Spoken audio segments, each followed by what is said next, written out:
그가 생수를 주었으리라. 요한복음 4장 10절의 말씀을 가지고 생명의 양식을 나누겠습니다.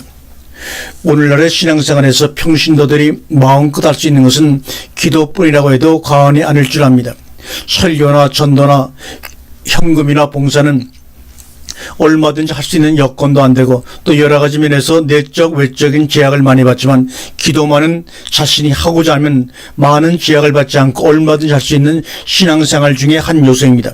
그래서 웬만한 일은 기도하십시오 하는 말 한마디로 해결책을 제시해 주는 것이 일상화되어 있는 현실입니다. 따라서 오늘날의 신앙은 기도 만능화의 시대라고 할 정도로 기도만 하면 문제의 성격과 질이나 양과의 관계없이 다 성취되는 것으로 믿고 있고 또 강조를 많이 하고 있습니다. 그러나 중요한 것은 기도는 응답과 성취에 따라 가치성이 달라지기 때문에 주관적이 아니라 객관적이어야 하고 절대적이 아니라 상대적이어야 한다는 것입니다. 다시 말하면 나의 기도의 양이나 열심의 정도가 기도 응답을 가져오는 것이 아니라 응답자의 판단과 결정 여부에 따라 응답 여부가 가려지기 때문에 객관적이고 상대적이라는 말입니다. 성경을 보면 기도자와 응답자 간의 대화 내용이 기록되어 있어 우리에게 기도에 관한 많은 교훈을 주고 있습니다. 한 예를 들면 그때 세베대 아들의 어미가 그 아들들을 데리고 예수께 와서 절하며 무엇을 구하니 예수께서 가라사대 무엇을 원하느냐 가로되 이 나의 두 아들을 주의 나라에서 하나는 주의 우편에 하나는 주의 좌편에 명하소서. 예수께서 대답해 가라사대 너희 구하는 것을 너희가 알지 못하는도다. 나의 마시려는 잔을 너희가 마실 수 있느냐 저희가 말하되 할 수 있나이다. 세베대의 어미가 두 아들들을 주님께 데려와서는 하나는 주의 좌편에 하나는 주의 우편에 앉게 해달라는 내용입니다. 마치 교사의 대입생 아들을 둔 어머니가 내 아들을 인류대학에 꼭 합격하게 해달라고 비는 것처럼 그 어미가 예수님께 간절히 구하고 있는 내용입니다.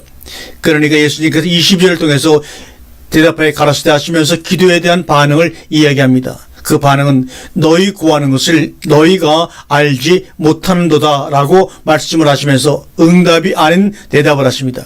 이 말씀의 뜻은 너희는 너희가 구하는 것을 알지 못하면서 구하고 있다는 말씀입니다. 마치 갓난아이가 면도칼이 무엇인지 그것이 얼마나 위험한 무기인지 모르면서 그것만 달라고 졸라대는 것 같은 이치인 것입니다. 먼저 구하는 것이 무엇인지 이것을 그분께 구하면 응답하실지 먼저 그분의 뜻을 알고 구하라는 것입니다. 요한일서 5장 14절에 그를 향하여 우리의 가진 바 담대한 것이 이것이니 그의 뜻대로 무엇을 구하면 들으심이라. 우리가 무엇인지 구하는 바를 들으시는 줄 안즉 우리가 그에게 구한 것은 얻은 줄을 또한 아느니라.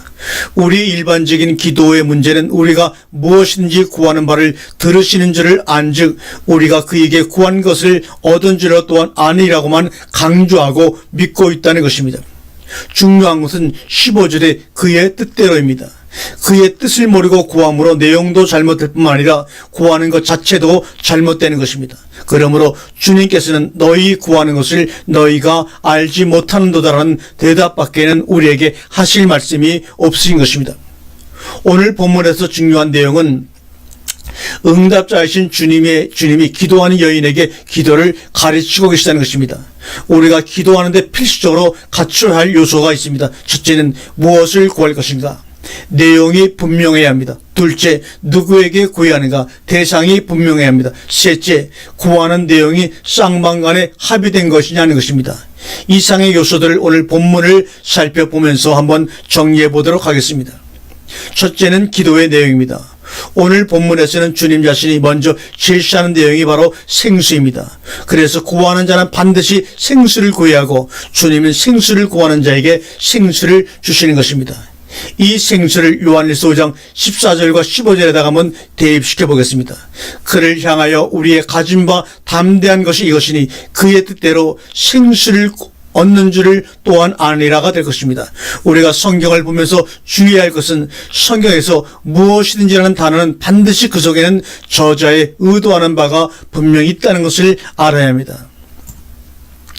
요한일서 5장 13절을 보겠습니다. 내가 하나님의 아들의 이름을 믿는 너희에게 이것을 쓴 것은 너희로 하여금 너희에게 영생이 있음을 알게 하람이라. 영생이 무엇이든지 목적물로 제시되고 있습니다. 요한일서장 16절을 보면 누구든지 형제가 사망에 이르지 아니한 죄 범하는 것을 보거든 구하라. 그러면 사망에 이르지 아니하는 범죄자들을 위하여 저에게 생명을 주시리라. 역시 여기서도 생명이 기도의 목적으로 나타나 있습니다. 앞으로 성경에 무엇이든지가 남용이 되어서는 안 됩니다. 다시 말하면 영생이 무엇이든지의 목적물로 제시됐습니다. 그러므로 무엇인지라 말은 영생과 생명을 의미하는 것입니다. 둘째로 기도의 대상입니다. 오늘 본문에서 주님은 당신을 객관화시켜서 말씀하고 계십니다. 내가 그에게 구하였을 것이요 그가 내게 생수를 주었으리라 라고 하시면서 기도의 대상을 3인칭 단수로 지칭하고 계십니다. 우리가 기도하면서 기도의 대상을 모르고 기도하는 분은 아무것도 없을 것입니다. 그런데 문제는 그분을 깊이 생각하는 것이 아니라 그분의 신분만 생각하는데 문제가 있는 것입니다. 다시 말하면 하나님이란 어떤 분인가, 나의 기도의 내용과 그분과의 관계성은 어떠할까를 생각하지 아니하시고 당신은 전지전능하신 분이니까 내가 하는 기도를 다 들어주실 것이라는 것이 우리의 착각이라는 것입니다. 오늘 본문의 말씀에서 주님은 왜 당신을 3인칭으로 객관화했느냐 하는 것입니다. 중요한 것은 내가 만일 물 좀 달라는 이가 누구인지를 알았다면입니다. 물 좀 달라는 이가 누구인가? 4장 26절에 내게 말하는 내가 그러라 하시면서 자신과 그를 일치시키고 있는 것입니다. 그리고 29절에서 여인은 와보라 이는 그리스도가 아니냐고 동네 사람들에게 외치고 있는 것입니다. 그렇습니다.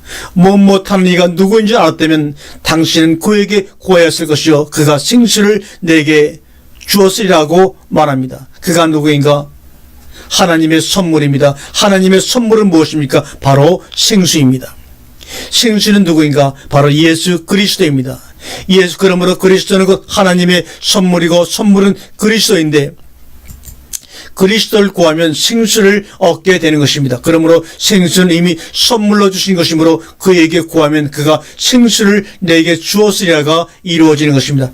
대상에 있어서 한 가지 더 생각할 문제는 마태복음 20장 23절에 내 좌우편에 앉는 것은 나의 줄 것이 아니라 내 아버지께서 누구를 위하여 예비하시든지 그들이 얻을 것이니라. 다시 말해서 내 소관이 아니라 아버지 소관이시라는 대답입니다. 사도행 1장 7절에서 때와 기한은 아버지께서 자기의 고난에 두셨다고 분명하게 언급하셨습니다. 이상의 말씀들을 볼 때 주님 정결 사항이 있는가 하면 아버지의 고유 고난의 사항도 있다는 것입니다. 즉 기도로서 해결되지 않는 문제도 있다는 것입니다. 우리는 이와 같은 사실을 말씀을 통해서 분별하는 영안이 있어야 합니다. 세 번째로 구하는 내용의 쌍방간의 합의 문제입니다. 오늘 본문은 생수입니다. 그런데 이 생수의 개념이 주님과 여인 사이에 합의가 되었느냐 하는 문제입니다. 여인은 우물 속의 생수를 말하고 있고 예수님은 주님의 뱃속의 생수를 말씀하고 계신다는 말씀입니다. 오늘날 기도의 태반이 바로 이런 양상인 것이 현실이고 문제인 것입니다. 다시 말씀드리면 개념의 정리가 안 되어 있다는 것입니다. 요한복음 6장을 보면 떡에 관한 개념이 주님과 무리들 사이에 정리가 안 된 상태에서 어떤 결과를 낳고 있는가를 너무도 자세히 묘사하고 있습니다. 우리가 성경을 철저히 공부해야 되는 이유 중 하나가 성경 용어의 성경적 개념 정리 때문입니다. 더더욱이나 번역 성경의 단어 개념과 원어 성경의 단어 개념 사이에는 엄청난 언어 문화의 장벽이 있다는 사실을 알려고도 하지 않지만 설령 안다고 해도 혼란이라는 이유로 묵살해버리는 자행을 얼마나 많이 하고 있는지 여러분 아시는지요? 성경 용어의 개념은 바로 곧 하나님에 대한 개념입니다. 하나님의 개념이 정리 안 된 기도, 봉사 등이 온전하기를 바랄 수 있을까요? 보물을 하늘에 쌓아 들어가면 세상의 보물을 알지 하늘의 보화를 어떻게 합니까? 하늘의 보화를 알지 못하는 상태에서 어떻게 하늘의 보화를 쌓을 수 있겠는가? 다이아몬드가 지구상에서나 보물이지 천국에서는 보화도 아닌 것입니다. 천국의 보화는 하나님이 그 절대 가치성을 인정해 주는 것만이 보화입니다. 그것은 생명이신 그리스도이신 것입니다.